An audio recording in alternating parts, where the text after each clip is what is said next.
Greetings, students, and happy chapter number 5 in human development. So before we jump into chapter 5, let's just do a quick review of where we're at, right? So we mentioned that for every different life stage we're going to talk about in this class, we discussed 3 different things, 3 different changes going on. First, what is happening physically?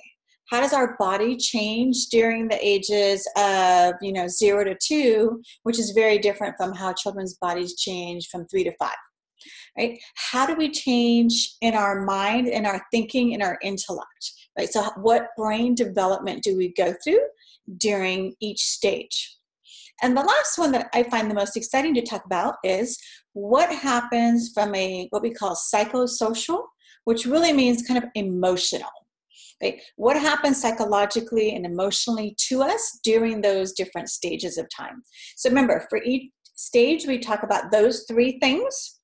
In addition, let's review those grand theories. So remember, we'll talk about 5 grand theories all session long. And the first one is behaviorism, the social learning theory. And this is where it tells us that through rewards and punishment and modeling, we can really create behavior in children and people and animals, right? The cognitive theorist is Piaget, and the cognitive theory is going to show us how our brain develops at what stages. So there's reasons that we cannot expect our 5-year-olds to be able to do something because their brain is not yet developed enough to think or reason in that way. The psychoanalytic theory talks about Sigmund Freud and Erik Erikson, and we focus on Erikson. Erikson says there's 8 different stages of development that you and I go through, and we're going to cover all 8 of them, right? This is kind of the fun stuff. This is why we figure out why we are the way we are. The sociocultural theorist is Vygotsky, and Vygotsky says, the way that we turn into as adults, or who we turn into as adults, or the way we developed is really based on our environmental factors, our family, our culture, our socioeconomic status, whether we're born rich, poor, all of those things play into creating us. And Maslow would really say the opposite. So the humanism theory really says that, no, we're a product of our DNA. We're genetically developed, and therefore it doesn't play into your culture or family. Here in this class, we're going to take a look at all of 5 of these, right? So we're going to say that we really don't believe in just one. We prescribe to all 5 of them, and we'll see what that looks like. All right, so let's now jump into talking about chapter number 5, which is about the first 2 years of life. So we talked before about genetics, and we talked about having a baby. And so now we're at the place where a baby is born. Let's talk about what's going on in those 0 to 2 years of age, right? You're going to see lots of change happening. You're going to see this tiny little bundle that weighs maybe 7 pounds, just growing exponentially. So our little one here, if we look at baby Riley, we're looking at baby Riley at 3 months of age, at 12 months of age, and at 24 months of age. And so you can see how different baby Riley goes. And then on average, most of our young ones start walking at about a year or 12 months. So for most children, some before, some after. Right? Brain growth. So if we look at our 2-year-olds, we see that 2-year-olds have already reached half of their adult height, right? So in size or physicality, they've already reached half of their adult health. So that's why pediatricians are usually able to give you guesstimates of how tall your children will be, because we kind of know early on. In addition to that, at 2 years old, your children have about 75% of the weight of their brain at the age of 2. So that means that there's a tremendous amount of brain development going on in these early years. It means that your brain is just firing off synapses. They are absorbing and learning everything around them, right? All right, and you can learn and read about, again, some of our different nervous systems and the way that we function. I want to just kind of explain briefly what's going on in our brain, right? So brain development, let's look here at what a synapse is, what's a neurotransmitter, what are these? Okay, so a neuron is a brain cell. And so we have billions of brain cells, right? However, our brain cells need to be able to communicate with each other. So if we look at this picture here, what we're really seeing is kind of two ends of brain cells trying to communicate. So when I send a message to my arm to lift up, my brain is sending the message to make that happen. In order to do that, the command to move your arm up has to jump several different brain cells, right? So this kind of jumping, or the connection in between one brain cell talking to the next brain cell, is what we call a synapse.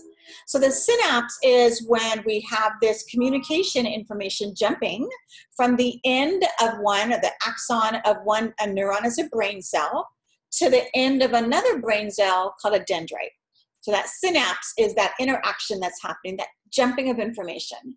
And the neurotransmitter are these little chemicals that are carrying the information from one brain cell to the other brain cell, right? So they're going to jump all these different brain cells to get your body to do what you want it to do, right? So that's kind of a basic of what's going on when your brain cells are talking to each other, right? And this is kind of what it looks like. Again, a neuron is a brain cell. And so you can see here we have these, big clusters, which are the brain cells, and they need to communicate with each other. And that synapse is that kind of, think of a car and pistons firing off. It's that interaction between the two. All right, and again, on your own time, make sure to kind of look through and get an understanding of how our brain works. Okay, so talking about babies. So our babies, like I said, they're like a sponge. They're dying to see and hear and smell new things. They are very aware of their senses. We need to make sure not to overload their senses for that reason.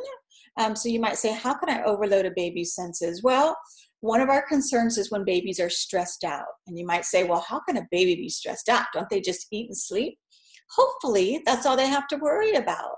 But when we have homes where there is either domestic violence, or there's abuse, or there's just kind of conflict going on, whether that conflict be yelling, throwing things, all that, babies still feel that and they know that, and it's stressful. It releases the cortisol, the hormone cortisol. Too much cortisol in our systems is not good for us. So we want to be careful about that. One of the bigger concerns we have for our children is what we call shaken baby syndrome. So shaken baby syndrome is basically when you take a baby and you shake it hard enough to kill it. So think again, you have a baby and their body is still forming and developing, right? And what is the most important part of our body? Most of us know it's our brain, because without your brain, the rest of your body cannot function. And so therefore, our body protects the brain with this really thick skull, right? We have this, thick skull that protects this brain here. And what's happening with babies is that kind of skull of protection is not yet fully developed because they're still growing. So if we were to take a baby and forcibly shake this baby, think about, you have to understand, when you're parents of newborns, you can be very stressful, right? You're sleep deprived, you're hormonal, your hormones are all out of whack, everything's going on. You might be having conflict in your relationships or problems financially, who knows? And your baby is just crying nonstop, and you take your baby and you're like, just be quiet, right?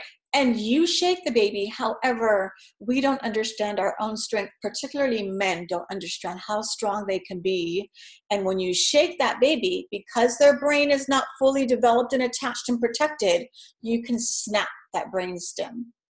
And doing that will kill this baby. And so we see instances in the the ER, where parents or guardians have just shaken this baby to death, right? So to be aware of your own strength. Right, so what do newborns do? They sleep a whole lot, right? Out of 24 hours in a day, they sleep about 15 to 17. The rest of the time, they're typically awake looking to be fed, right? So as we can see here, they need that sleep. Our children need sleep, because that sleep time or downtime is when the brain starts to work and develop, right? It needs kind of like off time to be able to grow. All right, so sleep problems, right? So again, if you're a parent, you are more than likely sleep deprived, or remember the days when you were sleep deprived, because your children, infants, newborns required a lot of your attention and time.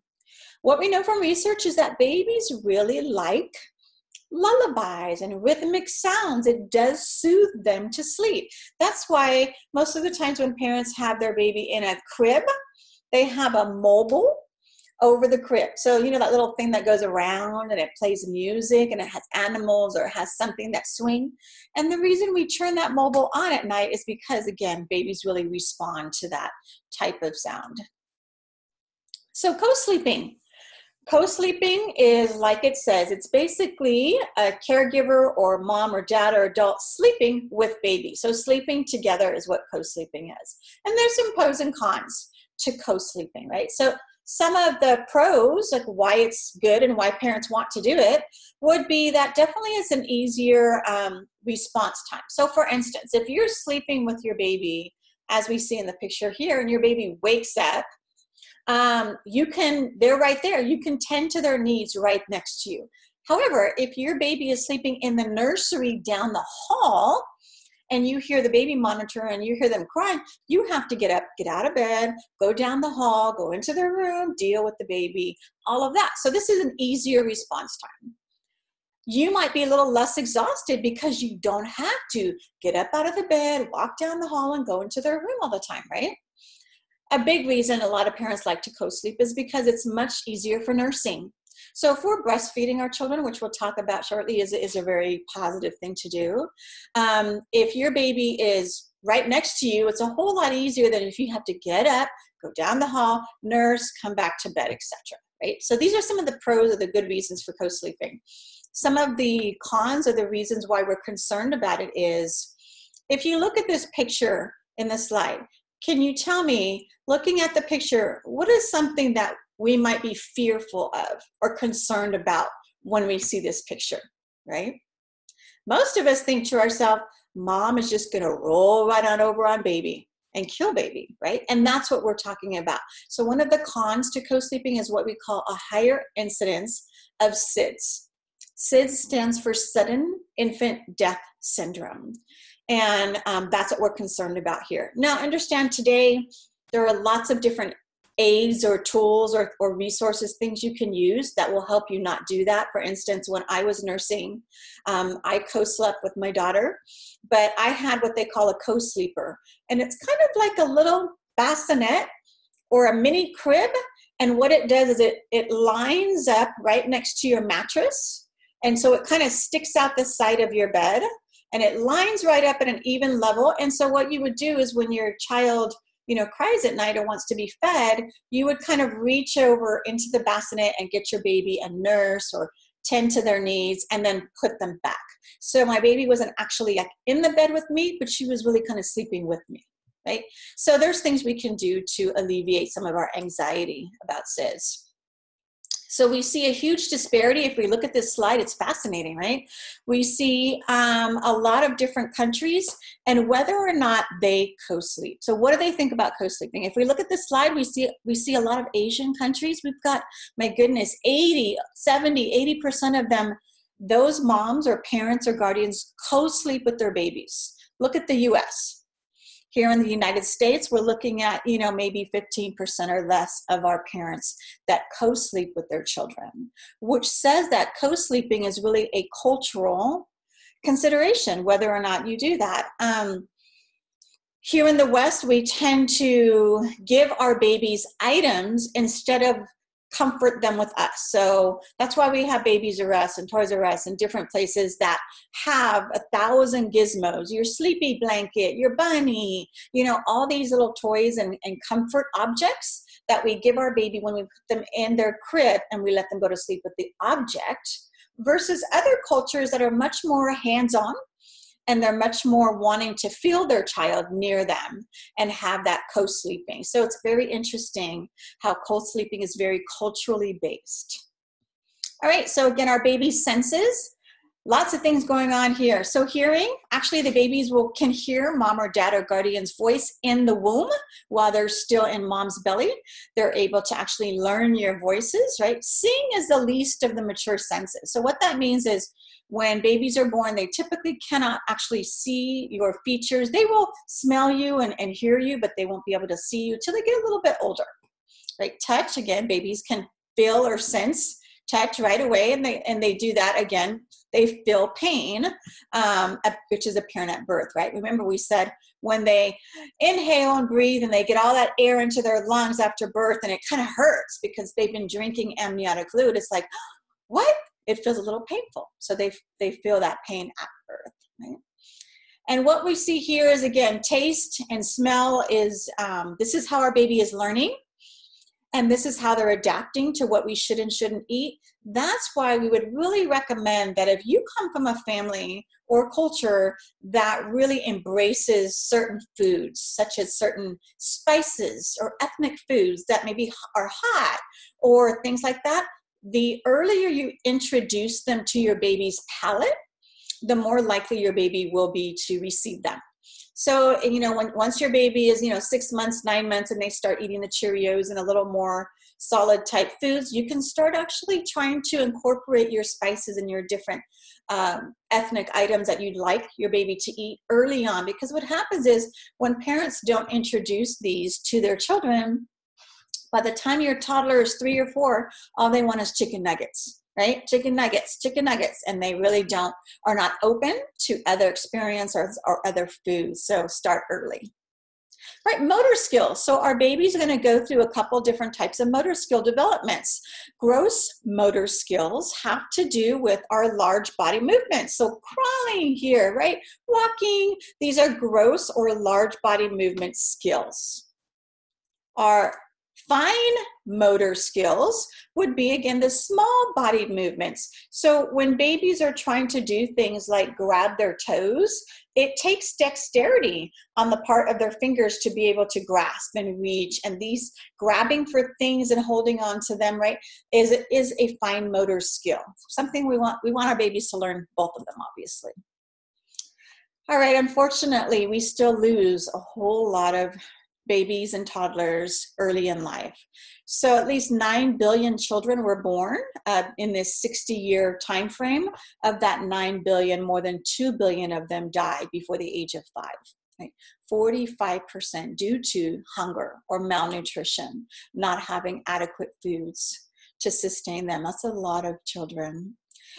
Now, the good thing is the death rate, or those statistics or number, have been declining a little bit. So the infant and child mortality, which means death, that rate has been going down. And one of the reasons, or several reasons it's been going down, is because we've really been working on getting clean water to third world countries, getting nourishing foods, right?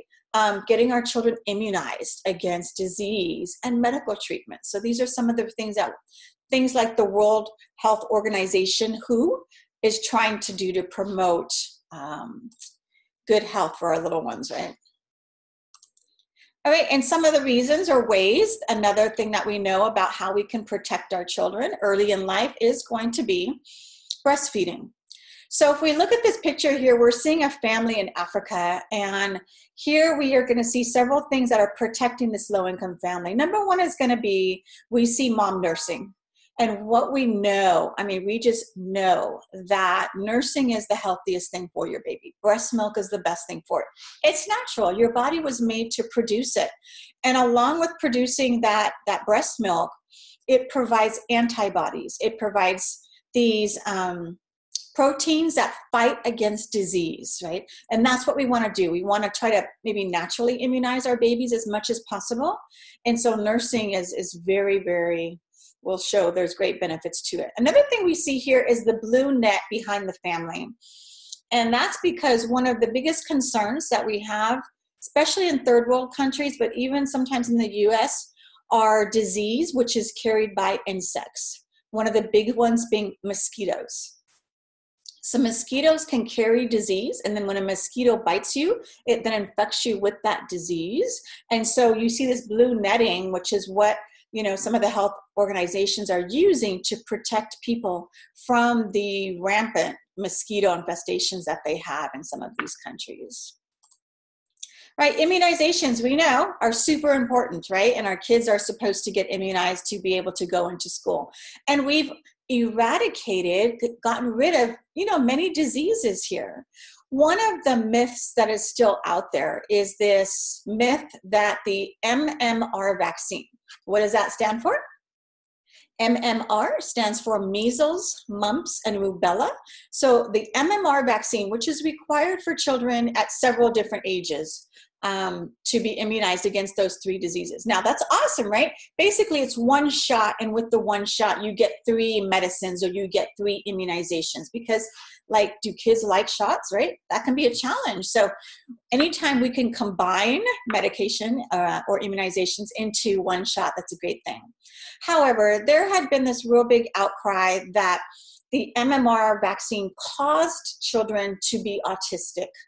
And we've done a tremendous amount of research, because the government would not want to require parents to immunize children for school, knowing that there were some contraindications or some problems with that. And so we've done tremendous research, and it's just not proven to be a correlation or a causation. So the MMR vaccine does not cause autism. What we think happens is that during the series or the times that your baby is at a certain age to get the MMR vaccine is really when autism tends to manifest or show up in our children. And that's why a lot of parents believe there's a direct correlation, right? Let's see here. SIDS. So we mentioned SIDS before, sudden infant death syndrome, and we're still very concerned about SIDS. A lot of our babies are dying it. What SID means is your baby goes to sleep at night and your baby never wakes up. And we don't know why. We literally do not know what causes SIDS. We've done autopsies on babies to see if it's a problem with the airway. Is it something we can find? When we do autopsies on babies, there is nothing medically wrong with the heart or the lungs or any other part of the baby. So although you see here SIDS typically happens to our children in their earlier months of life, I had a coworker when I worked in radiology. I had a coworker that, she had her little boy. He was 23 months, almost 2. And he went to sleep one night and never woke up. And the doctors labeled it SIDS. There was no explanation for why it happens. Some of the things that we think we can do to possibly prevent it would be the sleeping position. So as you know, most babies like to sleep in that fetal position. They like to curl up with their legs kind of tucked under and their butt sticking up in the air. And they like to be real curled, like when they were in the womb, in the fetal position. However, we want you to put babies to sleep on their back, on the opposite side. Because our thinking is that if they're on their back, they have an open airway. And maybe if they're on their front or they're face down, there could be something blocking that airway. No smoking in the home would be ideal, right? And then bedding. So it used to be years ago when you were having a baby, you would want to have the cutest crib with all of the different comforters and bumpers and pillows and everything. Nowadays, we're going to tell you to put your baby to sleep with a sheet, and that's it. Because again, we don't want your baby to roll over up to the edge of your crib and have them put their face into a pillow or the comforter or anything that's in the crib. So we say a sheet, you put your baby to sleep on their back. So again, these are things that we're kind of advise parents to do. However, we still have no reason for why SIDS happens. So breastfeeding. Again, breastfed babies are less likely to develop allergies, asthma, obesity, heart disease. So there's some real positive benefits to breastfeeding your children. A lot of moms will say to me, it's not for me. It's not something I'm going to do, or I lead too busy of a career to be able to pump and, to be able to do that. Then what I would say is if you could at least nurse your newborn baby for the first 3 days of life. When you first deliver a baby, in those first 3 days, your breast milk has antibodies that will never again be produced throughout life. And so even if you just gave your baby those 3 days kind of worth of antibodies, it would be a helpful factor for your child. Right? What's really fascinating is that as your baby gets older, your breast milk changes to meet all of their nutritional needs. So here in America, if you could get a mom to breastfeed for 6 months, that's like a really big deal. That's awesome, because really in our kind of norm or culture, it's just not something a lot of moms will do. And so nursing for 6 months to a year is great. However, in a lot of other cultures and countries in Central America, South America, moms really nurse until their children go to kindergarten, until they go to school. One reason is financial. If you nurse, think of how much money you're saving on formula. Tremendous money. No formula, that's a big deal. And so for these low-income moms, being able to nurse and provide that without having to pay for it is a big deal. Also, there's just a connection there, and it's just a cultural norm. But what happens is, it's fascinating that your breast milk will actually meet the needs of a 3-year-old and the needs of a 3-month-old. Your breast milk changes and adapts, right? So breast milk is much more digestible for your baby than formula, because why? Well, formulas are man-made and they contain a lot of fats and sugars. We're trying to make it pleasing to your baby. And so therefore there can be problems, right? If you go to Costco or you go anywhere else, you're going to see like 12 or 20 different formulas to choose from. You can have soy, and if your baby doesn't like this one, there's another one to try, right? So there's a lot of different formulas, but ideally nursing is the best thing for baby.